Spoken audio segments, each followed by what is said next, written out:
See another problem. Following donations were made by Rohit Khanna. Problem untalla. National Kargil Fund rupees 12,000. Kargil Fund rupees 12,000. National Foundation for Communal Harmony 15,000. Foundation for Communal Harmony rupees 15,000. Swachh Bharat Kosh rupees 20,000. Swachh Bharat Kosh rupees 20,000. And Rajiv Gandhi Foundation rupees 16,000. Mangalore University 5,000. Renovation of local temple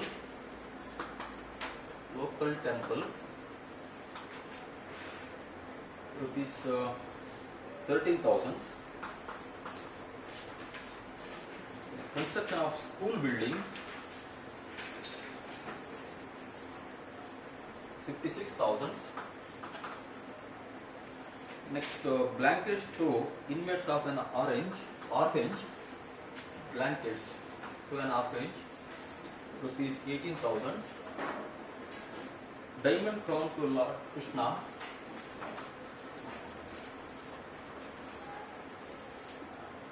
rupees 1 lakh. Health center for family planning rupees 30,000. These are the various donations made by Rohit Khanna. His gross total income of rupees 10 lakhs, which includes the short-term capital gains of rupees 1 lakh, taxable at 15%.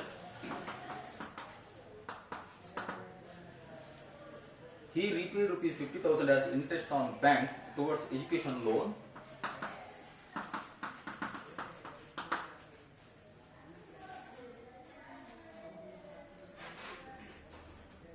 Toward 50,000 towards principal. Taken to pursue MBA and spent rupees 6,000 for health checkup.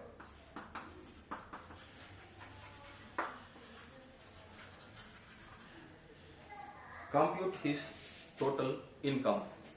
So you are given the gross total income and various donations to Kargil Fund, National Foundation for Communal Harmony, Swachh Bharat Kosh, Rajiv Gandhi Foundation, Mangalore University.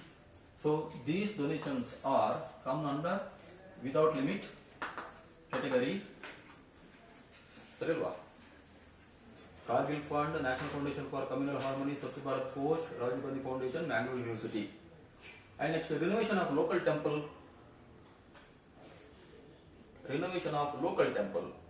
Repairs and renovation of temple, mosque, gurudwara, church, or any places of artistic importance, architecture, national monuments, which is notified by the Government of India in official gazette. So, repairs or renovation of local temple approved or certified in the kottidre, that is eligible for deduction under section 80G, comes under with limit. And the local temple the kotre not eligible for claiming deduction. Renovation of Lord Venkateshwara Tirupati, other approved. Lord Krishna, other approved. Local temple the kotre approved or certified in the Matra, we have to consider for claiming deduction. Next, school building. Eligible or not? Eligible. School building. School building, construction of commerce block. Local school agbodu. School building you donate ಮಾಡಿದ್ರೆ, that is eligible, comes under with limit category. And blankets to inmates of an orphanage rupees 18,000. That is not eligible because it is given in kind.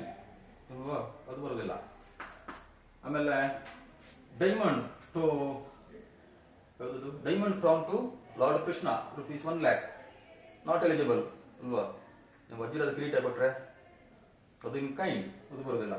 Next to health center for family planning rupees 30,000, that is eligible, comes under with limit category.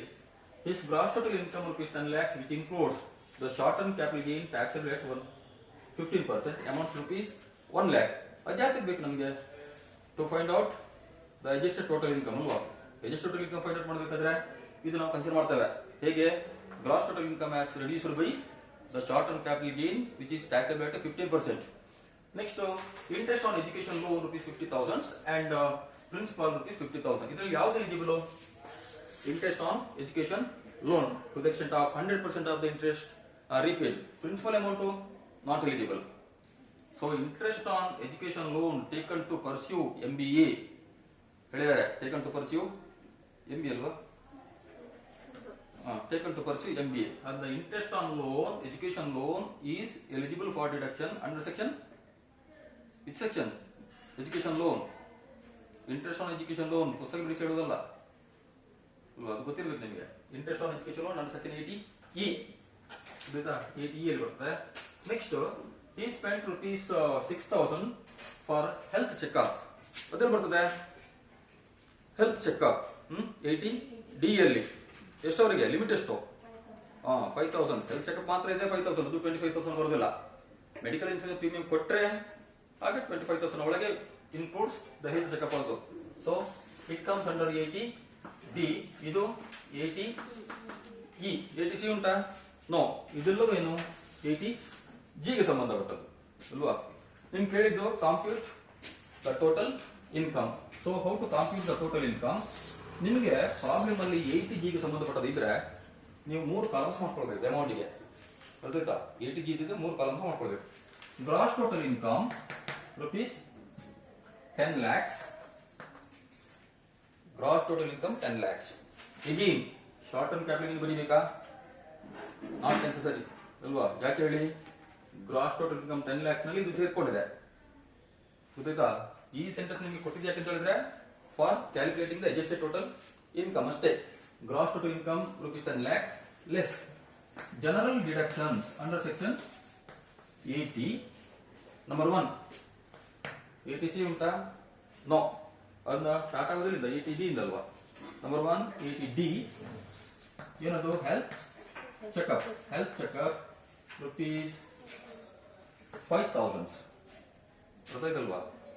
6,000 health checkup ಗೆ income ಮಾಡಿದವನು expense. ಆದ್ರೆ provision ಏನ್ ಹೇಳ್ತದೆ? The maximum of rupees 5,000 you can claim under section 80D regarding the health checkup. ಯಾವ್ದು actual amount deductible ಅದನ್ನ ಇನ್ನೊಂದು ಕಾಲದಲ್ಲಿ ಬರ್ಕೊಳ್ಳಿ. ಯಾವ್ದಕ್ಕೆ ವರ್ಕಿಂಗ್ ನೋಟ್ ಬೇಕಾ ಅದು ಇಲ್ಲಿ ಬರ್ತದೆ. ಸೊ 80G ಗೆ ಸಂಬಂಧಪಟ್ಟ ಇಲ್ಲಿ ಬರ್ತದೆ. ಅಲ್ಟಿಮೇಟ್ ಅಮೌಂಟ್ ಡಿಡಕ್ಟಿಬಲ್ ಇಲ್ಲಿ ಬರ್ತದೆ. ಗೊತ್ತಾಯ್ತಾ? 80C, 80D, 80DD, 80G ಇದು ಟೋಟಲ್ ಮಾಡಿ ಔಟ್ ಕಾಲಮ್ಗೆ. So next number 2 80E interest on education loan. ಎಷ್ಟು ಡಿಡಕ್ಟ್ ಮಾಡಬಹುದು? 100% of the interest on education loan. ಗೊತ್ತಾಯ್ತಾ? ಡಿಡಕ್ಟ್ ಮಾಡಬಹುದು. ಎಷ್ಟೊಂದು rupees 50,000. Next number 3 80G donations. ಅದರಲ್ಲಿ ವಿದೌಟ್ ಲಿಮಿಟ್ ಒಂದು Kargil fund rupees 12,000. National foundation for communal harmony rupees 15,000. Next Swachh Bharat Kosh rupees 20,000. Rajiv Gandhi Foundation rupees 16,000 and to Mangalore University rupees 5,000. The total, the qualified amount under with limit category is rupees 78,000. 68,000 total eligible amount under section under without limit category rupees 68,000. Next with limit. ಹೇಗೆ ನೀವು find out ಮಾಡ್ತೀರಾ with limit category? ಇದು ಏನು find out ಮಾಡ್ಬೇಕು ನೀವು? Actual amount donated under with limit category are 10% of 80I whichever is least is a qualified amount. So actual amount donated under with limit category ಯಾವುದೆಲ್ಲ ನೋಡಿ? ಒಂದು school building rupees 56,000. ಸರಿ ಅಲ್ವಾ? School building rupees 56,000. Next ಇನ್ನೊಂದು family planning rupees 30,000, school building rupees 56,000, family planning 30,000, total 86,000 or 86,000 ಅನ್ನು consider ಮಾಡ್ತೀರಾ ನೀವು? No, ಅಲ್ಲಿ ಆರ್ ಎಷ್ಟು? Subject to 10% of ATI or 10% of ATI, whichever is least, is a qualified amount. Without limit category ನಾವು actual donated amount consider ಮಾಡೋದು. ಅರ್ಥ ಆಗ್ತದಲ್ವಾ? ವಿತ್ ಲಿಮಿಟ್ ಕ್ಯಾಟಗರಿ ನಾವು ಕನ್ಸಿಡರ್ ಮಾಡೋದು ಯಾವ ಅಮೌಂಟ್ ಅನ್ನು? Not donated amount. Donated amount ಅಲ್ಲ. ಏನ್ ಮಾಡ್ಬೇಕಲ್ಲಿ? We have to compare donated amount and 10% of ATI, whichever is least, has to be taken as qualified amount for consideration of deduction. 86,000 ಆಯ್ತು, 10% of ATI. So ATI means gross total income as reduced by the long term capital gain, short term capital gain and all deductions under section 80 except 80G. 10 lakhs minus ಯಾವುದಿದೆ? Long term capital gain ಇಲ್ಲ, short term capital gain 1 lakh, ಎಷ್ಟಾಯ್ತು? 9 lakhs ಆಯ್ತು. Less all the deductions under section 80 ಯಾವುದಿದೆ? ಒಂದು 50,000, ಇನ್ನೊಂದು 5,000. ಇವಾಗ ಎಷ್ಟಾಯ್ತು? 9 lakhs ಇಂದ 55,000 ಹೋದ್ರೆ 8,45,000 ಸರಿಯಲ್ಲ? 8,45,000 ಏನು? 8,45,000 ಅನ್ನುವಂಥದ್ದು ಅದಕ್ಕೆ ಏನ್ ಹೇಳ್ತಾರೆ ನೀವು? Gross total income less short term capital gain less deduction under section 80D less deduction under section 80E. The arriving amount 8,45,000 is called as adjusted total income. ಇಲ್ಲಿ ಏನ್ ಬೇಕು? 10% of adjusted total income. So adjusted total income 8,45,000, ಅದರ 10% ಕಳೆದ್ರೆ 84,500 ಸರಿ ಅಲ್ವಾ? 84,500. ಇನ್ನೇನ್ ಮಾಡಬೇಕು? actual amount donated under with limit category or 10% of ATI, which is calculated as 84,500, whichever is least. 84,500 is taken as qualified amount under with the limit category, and the total amount to be considered for claiming deduction under section 80G is rupees 1,52,500. ಇಷ್ಟು consider ಮಾಡಬೇಕು amount. Under without limit category 68,000. ಏನು doubt ಇಲ್ಲ. Without limit category. With limit ಕ್ಯಾಟಗರಿಯಲ್ಲಿ ಯಾವುದು least? ಯಾವುದು? ಒಂದು actual amount donated or else 10% of ATI. ನಮ್ಮ calculation ಪ್ರಕಾರ ಅದು 84,500 ಬಂತು. ಅದನ್ನ ಟೋಟಲ್ ಎರಡರದ್ದು ಯಾವುದು? Without limit and with limit. The considerable amount is rupees 1,52,500. ಇಷ್ಟು ಮಾಡಿದ್ರೆ ಮುಗಿತಾ? ನೋ. ಏನ್ ಮಾಡಬೇಕು? ಇನ್ನು ಡಿಡಕ್ಷನ್ ಕೊಡಬೇಕು. ಕೆಲವದಕ್ಕೆ 100% ಡಿಡಕ್ಷನ್, ಕೆಲವದಕ್ಕೆ 50%. ಈಗ ನೋಡಿ ಅದನ್ನು ಹೇಗೆ ಕ್ಯಾಲ್ಕುಲೇಟ್ ಮಾಡಬೇಕು ಅಂತ ಹೇಳ್ತೇನೆ ನಾನು ನಿಮಗೆ. ಫಸ್ಟ್ 100% ರೇಟ್ ಆಫ್ ಡಿಡಕ್ಷನ್ 100% ಯಾವುದೆಲ್ಲ? Kargil fund, national foundation for communal harmony, Swachh Bharat Kosh and Mangalore university. Rajiv Gandhi foundation ಉಂಟು, ಅದಕ್ಕೆಷ್ಟು? 50%. ಅಂದ 100% ಎಷ್ಟು ಅಂತ ನೋಡಿ. ಇದೆಷ್ಟಾಗ್ತದೆ? 100% ಇದ್ದು 12, 27, 47, 52 ನಾ? 52. 100% ನಾಗೆ 52,000. ನೆಕ್ಸ್ಟ್ ಇನ್ನು ಬ್ಯಾಲೆನ್ಸ್ ಎಷ್ಟು? ಒಟ್ಟು ನೋಡಿ 1,52,500 ಇಲ್ವಾ? ಒಟ್ಟಿರುವುದೆಷ್ಟು? Qualified amount 1,52,500. ಅದರಿಂದ 52,000 ಹೋಯ್ತು ಇವಾಗ 100% ದಲ್ಲಿ. Next 50% of the balance. Balance ಎಷ್ಟಿದೆ? 1,500,000 ಬ್ಯಾಲೆನ್ಸ್. ಬ್ಯಾಲೆನ್ಸ್ ಎಷ್ಟಿದೆ? 1,500,000. ಸೊ 50% ಆಫ್ ದ ಬ್ಯಾಲೆನ್ಸ್ 1,500,000 ನಾವು 50% ಎಷ್ಟು? 50,250. 50,250. ಅದರಿಂದ 100% ರೇಟ್ ಆಫ್ ಡಿಡಕ್ಷನ್ ನೀವು ತಗೊಂಡ್ರೆ ಇಟ್ ಕಮ್ಸ್ rupees 52,000. ಅಲ್ಲ 52 ಅಲ್ಲ, ಇನ್ನೊಂದಿದೆ ಇಲ್ಲಿ ಫ್ಯಾಮಿಲಿ ಪ್ಲಾನಿಂಗ್ ಇದೆ ಅಲ್ವಾ? 82,000. ಸೊ ಬ್ಯಾಲೆನ್ಸ್ ಎಷ್ಟು ಉಳಿತದ? 1,52,500 ಇಂದ 82,000 ಹೋಗ್ಬೇಕು. 70,500. ಅದರದ್ದು 50%. 70,550, 35,450, 35,250. ಗೊತ್ತಾಯ್ತಾ? 100% ರೇಟ್ ಆಫ್ ಡಿಡಕ್ಷನ್ ಪ್ರಕಾರ 82,000 ಆಗ್ತದೆ. 100% ಯಾವ್ದ್ರಲ್ಲಿ ತಗೊಳ್ಬೇಕು ನೀವು?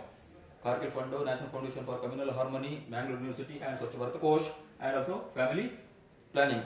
ನಿಮಗೆ ವಿತ್ ಲಿಮಿಟ್ ಕ್ಯಾಟಗರಿಯಲ್ಲಿ ಎರಡಕ್ಕೆ ಮಾತ್ರ ಸಿಗುದು 100%. ಯಾವುದಕ್ಕೆಲ್ಲ? ಒಂದು ಫ್ಯಾಮಿಲಿ ಪ್ಲಾನಿಂಗ್, ಇನ್ನೊಂದು ವಿತ್ ಲಿಮಿಟ್ ಕ್ಯಾಟಗರಿಯಲ್ಲಿ 6 ಐಟಮ್ ಹೇಳಿದೆ ನಾನು ನಿಮಗೆ. ಯಾವುದೆಲ್ಲ? ಒಂದು ಅದರ್ ದ್ಯಾನ್ ಫ್ಯಾಮಿಲಿ ಪ್ಲಾನಿಂಗ್, ಇನ್ನೊಂದು ಫ್ಯಾಮಿಲಿ ಪ್ಲಾನಿಂಗ್, ಇನ್ನೊಂದು ಚಾರಿಟೇಬಲ್ ಇನ್ಸ್ಟಿಟ್ಯೂಷನ್, ಇನ್ನೊಂದು ಮೈನಾರಿಟಿ, ಆನಂತರ repairs and renovation, next Indian Olympic association. So ಇದರಲ್ಲಿ ಎರಡಕ್ಕೆ ಮಾತ್ರ ಸಿಗುದು 100%. ಒಂದು ಫ್ಯಾಮಿಲಿ ಪ್ಲಾನಿಂಗ್, ಇನ್ನೊಂದು Indian Olympic association. So family ಪ್ಲಾನಿಂಗ್ಗೆ 100% ಸಿಗ್ತದೆ. Total amount 82,000. ಉಳಿದದ್ದು 50% of the balance. And the total amount to be deductible under section 80G is rupees 1,11,250. ಹೌದಾ? ಒಟ್ಟು 100% ಮತ್ತು 50% ಸೇರಿಸಿಕೊಂಡ್ರೆ 80G ಯಲ್ಲಿ ನಿಮಗೆ ಸಿಗುವಂತ ಒಟ್ಟು ಡಿಡಕ್ಷನ್ ಎಷ್ಟು? 1,17,250. ಗೊತ್ತಾಯ್ತಾ? ಒಟ್ಟು ನೀವು ಡೊನೇಟ್ ಮಾಡಿದ ಅಮೌಂಟ್ ಎಷ್ಟು? ಟೋಟಲ್ ಅಮೌಂಟ್ ಡೊನೇಟೆಡ್ 68,000 ಮತ್ತು 86,000. ಹೌದಾ? ಟೋಟಲ್ ಅಮೌಂಟ್ ಡೊನೇಟ್ ಮಾಡಿದ ನೀವು 68,000 ಪ್ಲಸ್ 86,000, 1,54,000. ಹೌದಲ್ವಾ? Total amount donated 1,54,000. The qualified amount 1,52,500. ನಾವು ರೇಟ್ ಆಫ್ ಡಿಡಕ್ಷನ್ ಕನ್ಸಿಡರ್ ಮಾಡಬೇಕಾದದ್ದು 1,52,500 ಕ್ವಾಲಿಫೈಡ್. ಅದ್ರಲ್ಲಿ ನೋಡ್ಕೊಳ್ಬೇಕು ನೀವು 100% ಎಷ್ಟಕ್ಕೆ, 50% ಎಷ್ಟಕ್ಕೆ ಅಂತ ಹೇಳಿ. ಅದನ್ನ ಟೋಟಲ್ ಅಮೌಂಟ್ ಎಷ್ಟಕ್ಕೆ? 1,17,250. And the ಒಟ್ಟು ಡಿಡಕ್ಷನ್ಸ್ ಅಂಡರ್ ಸೆಕ್ಷನ್ 80 1,72,250. ಹೌದಾ? Total deductions 67 72 1,72,250. ಸರಿ ಅಲ್ವಾ? Total deductions under section 80, 80D 5,000, 80E 50,000 and 80G 1,17,250. Hence, the total income, the taxable income comes to rupees 8,27,750. 8,27,750. Next, see another problem. Following are the particulars of Rakesh income. Business income rupees 6 lakhs. Business income rupees 6 lakhs. Next, share of income from HUF. Share of income from HUF rupees 50,000. Then interest on bank deposits. Interest on bank deposits rupees 25,000. And interest on government securities rupees 5,000. So the total is in the total 4,08,000. Business income 6 lakhs, share of income from HUF 50,000, interest on bank deposit 25,000, interest on government securities 5,000. ಅಲ್ಲಿಂದ 4,80,000 ಏನೋ ಬಿದ್ದಿದೆ, ನಿಮ್ದು ಗೊತ್ತಿಲ್ಲ. ಅದು ಇದೇ problem ಅಲ್ಲಿ ಇದೆ ಅಲ್ವಾ? ಇದೆ. Business income 6 lakhs. ಅದು ಯಾವ್ದು ಅಂತ ಹೇಳಿಲ್ಲ. 4,80,000 ಚೆನ್ನಾಗಿರಲಿ. During the year, he paid rupees 13,000 medical insurance premium. 13,000 medical insurance premium. And spent rupees 18,000 on rehabilitation of mentally retarded brother. Rupees 18,000. That is mentally retarded brother. He made the following donations.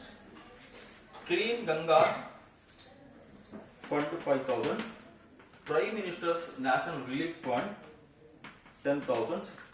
Tsunami Fund 12,000. Jilla Saksharata Samiti 4,000. Books to local college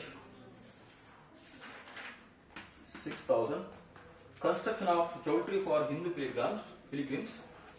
Chowdhury for Hindu pilgrims rupees 50,000.